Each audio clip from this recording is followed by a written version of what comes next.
Hello and welcome everyone. This is the second meeting that we've had with our architect, and it was super exciting because they were able to turn our 3D model into actual design and plans. It's pretty funny actually because they said this is usually their like wow moment meeting where the first one was more just like us talking about what we like and what we don't like in a house, and then they kind of wow us and show us, well, hey, look, we got all this cool stuff together. But they basically took the design, the model that my wife and I put together, and turned it into their 3D model reality with all the right details and specs to make sure that it'll work in the real world. And I'm going to show you through exactly what they were able to show to us. Okay, so here is the wonderful design that they started putting together, and we have a few pages with some really cool extra details. The first thing you'll notice is that they put in a little semicircle window up here, mostly as a placeholder. We are still getting quotes for the triangle 3-panel design windows that I had been talking to you about earlier, but I thought, like, initially, knee-jerk reaction, this looks pretty cool. It's obviously going to be a little cheaper having just one more standard sized window rather than the bespoke triangle windows, but I thought it was really cool. And I think we might actually even go with this. We're still going to get quotes for both and see what the price difference is, but I think this is pretty sweet. Okay, next we have the basement view. You can see that this is the existing, this is going to be the new basement. This is the existing crawl space in our current house, and this is the full basement in our current house. So how these will connect is through a door over here, and this will actually be a little tunnel, not like a crawl tunnel, like a just regular hallway sort of a tunnel, because this is what they call a crawl space. So there's only about 2-3 feet of actual like headroom in here. So this you do literally have to crawl around if you have to do anything left or right. But we'll have a little tunnel that goes into the full basement where all the mechanicals are for our current house, and then this can be mostly just for all the fun, entertaining bits and pieces. Okay, next slide is showing how the top view of how it's all going to be put together. I did speak to the town, and we do not need a full 3-foot wide door here. We can go with a regular interior sized door. And so that still creates a challenge because the location of it is still going to be very critical. Too far to the left, it's going to cut off any reasonable space for the staircase there. Too far to the right, and it's going to really impact the functionality of the laundry. So getting that detailed right is still going to be critical, but at least we're not dealing with, an extra wide door like you would have in an exterior rated door. But otherwise, this is looking really cool. Okay, so this is the loft area, and you can see, I'm going to zoom in here real quick. You can see that it says storage. Now that's because we do just plan on having regular loft ladder style access. If we had a full staircase, you could call this a bedroom or some sort of living space, but because we are just having ladder access, we do have to call it storage in the plans. Okay, now here's the roof design. Now I'm going to zoom in again here. You can see that the original plan is to have this mudroom here, the mudroom roof, to be flat. But it can't be perfectly flat because then water would pool and create problems for us down the road. So it is going to have a 3/12 roof pitch, which, if you're not familiar, basically means that for every foot of horizontal run here, it's actually going to have a 3-inch drop along the way. So while it will be pretty flat, it won't be perfectly flat, and that will help shed the water off the back here. So it's going to be in this orientation. Similarly, this is the main structure where we have that triangle gable style roof, and it's going to have a 13/12 pitch from the center. So for every 12 inches of horizontal run this way, it's actually going to drop 13 inches each time. So it's going to have that really nice triangle gable style roof, which I find really cool. The north and south elevation, you can start to see the rendering come into play. We're going to have the shingles on the exterior of the house. That's the existing house, so you can kind of ignore that. And this is the south side. So this is where we're going to be looking at for a lot of the time when we're hanging out in the backyard. And this is the west elevation and east elevation. So the west side is how we will actually walk up to the house most of the time. You can see this is the mudroom front entrance door. This is the 3-panel and that semicircle window again. So as you'd walk around the side of the existing house to the back, you could walk in either door, and this is what you'll kind of be greeted with. This is the back of where the bedroom and the back of the loft is, and this is the back of the mudroom. Okay, so these are two cutaways. So this is basically the south side of the property cut in half. So from this south side, you can see how the how the spiral staircase will flow from ground level into the basement, and you can see some of the detail in the kitchen, bedroom, and basement there. As well as in this cutaway, you can see the door that would be the bulkhead access, as well as the laundry and the kitchen. This is the window and the door schedule. So this actually gives you the official dimensions for each of the doors, and they have the codes for where, as I'm scrolling through this, where they have like the codes listed actually tells you which one of these windows is being picked. And I love that I have the height and the width here, because that means I can grab those and then put them in my 3D model and get a really good sense as I kind of move around the 3D model and kind of plan for things. So I love that we have the official dimensions in so much of this. And now we get into the actual renderings of it, which is pretty sweet. And so the first couple things you can see that semicircle window there. I think it looks really nice. You can see that this door, I actually want to talk to them about. This looks like a sliding door. And if I go to the schedule here, I want to talk to them about if this is an actual sliding door or not. Because I'd actually prefer a hinged door here. Maybe one, like to say the center one is hinged and the other two are more fixed. So I want to talk to them about that. I think that'll be easier to get in and out.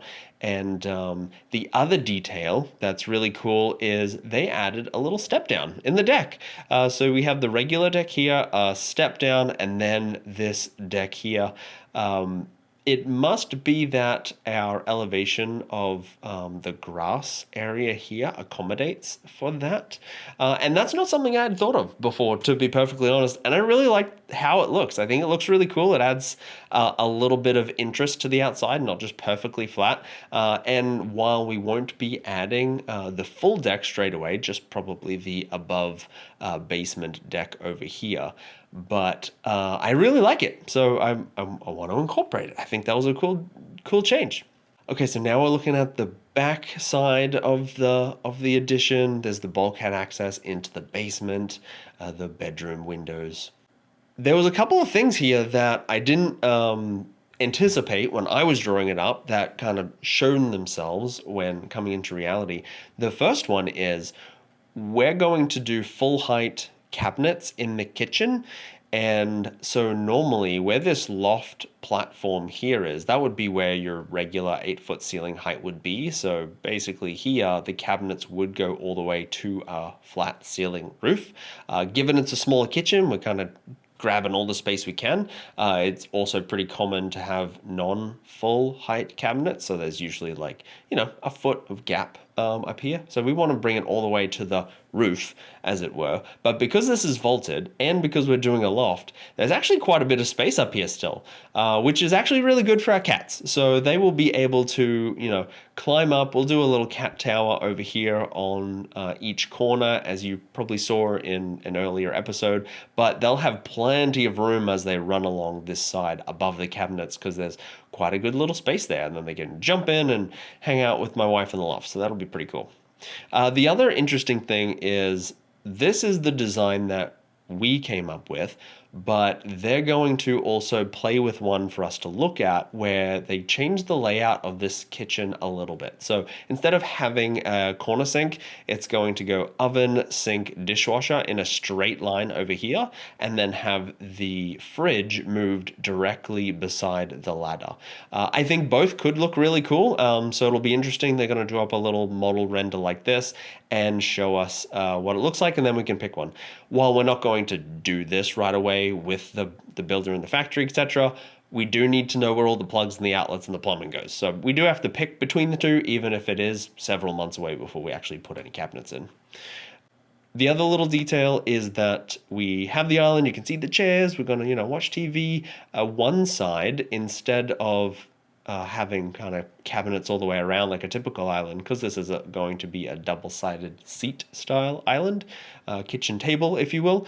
We do still need storage, so their idea of putting this on one end was pretty cool. And now we have the top-down view. So the town wasn't, they didn't care about the spiral staircase, so we are good to go there. They also didn't mind having just an ERV as the ventilation in the bathroom, so we don't need a direct vent as well. So that was great. So 2 wins right there. And again, with the mudroom, we don't need that full 3-foot wide door. So another win. We did find out that we need a certified plot plan. So I do need to call around, get some quotes to get one of those put together, which basically just details exactly where this will be on our lot in relation to the actual border of our lot, so that we're not too close that we would infringe upon any town laws. So I need to work on that. But otherwise, they had nothing but good things to say. So that is kind of a big load off my mind, to be honest. We haven't gotten the official permit yet, so maybe there'll be a curveball. But for now, we're in good shape, at least at the knee-jerk reaction we have.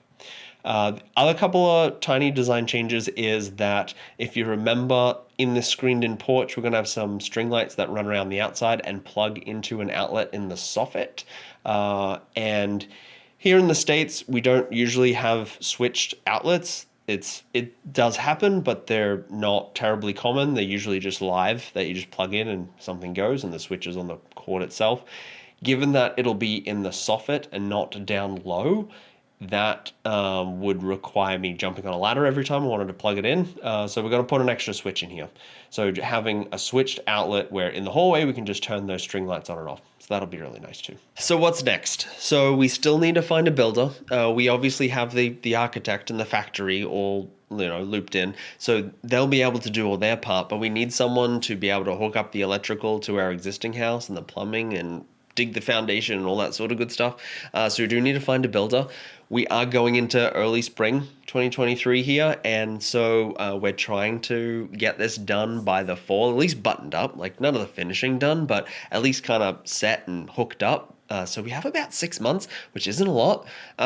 So hopefully we can find a builder who doesn't have a terrible amount of backlog, and they will be able to help us out with that. So that's one outstanding item. The next one is pricing, really. So we have our next meeting planned, and that one will be getting actual factory quotes. Hopefully by then we have a builder where we can throw some quotes in there too, and then look at this plan and go, okay, are we on budget? Do we have to change some things up or take some things out of scope so that we can still maintain our budget? And then maybe make some changes around there. And then the next thing we'll do is also look at the foundation. That's still a big question mark, right? So once the builder can see this, maybe they'll get a structural engineer to have a look. How are we going to actually pour that basement so the two can connect successfully? And that may have some big price implications too. So hopefully everything comes back okay. Obviously still some big question marks, but you're here for the journey. I'm having a lot of fun with this. If there's something else that you guys want me to dive a little deeper into, there's an early channel. This is a new channel, and I want to share everything I have with you from my knowledge and all the things I'm learning. So if there's something that I'm glossing over and you want me to go into more detail, let me know in the comments, and I maybe make a future episode about it. That'll be a lot of fun. But otherwise, The last thing that's exciting is they said we can go on a factory tour. So the factory where the main module, not the mudroom, is being built, they'll let us know when our house is on the line and we can go up there and tour the factory, which I am so excited about. What I don't know is if I can take photos and record. I'm gonna have to ask them about that. But just being able to like see the thing being built in a factory, I think is gonna be really cool. So if not, I'll at least be able to tell you guys about it. But hopefully, I'll be able to take some photos and stuff as we go. So that's really exciting. But anyway, thank you very much for watching. And if you want to see more of this, hit subscribe and follow along for future episodes. And until then, take care, guys.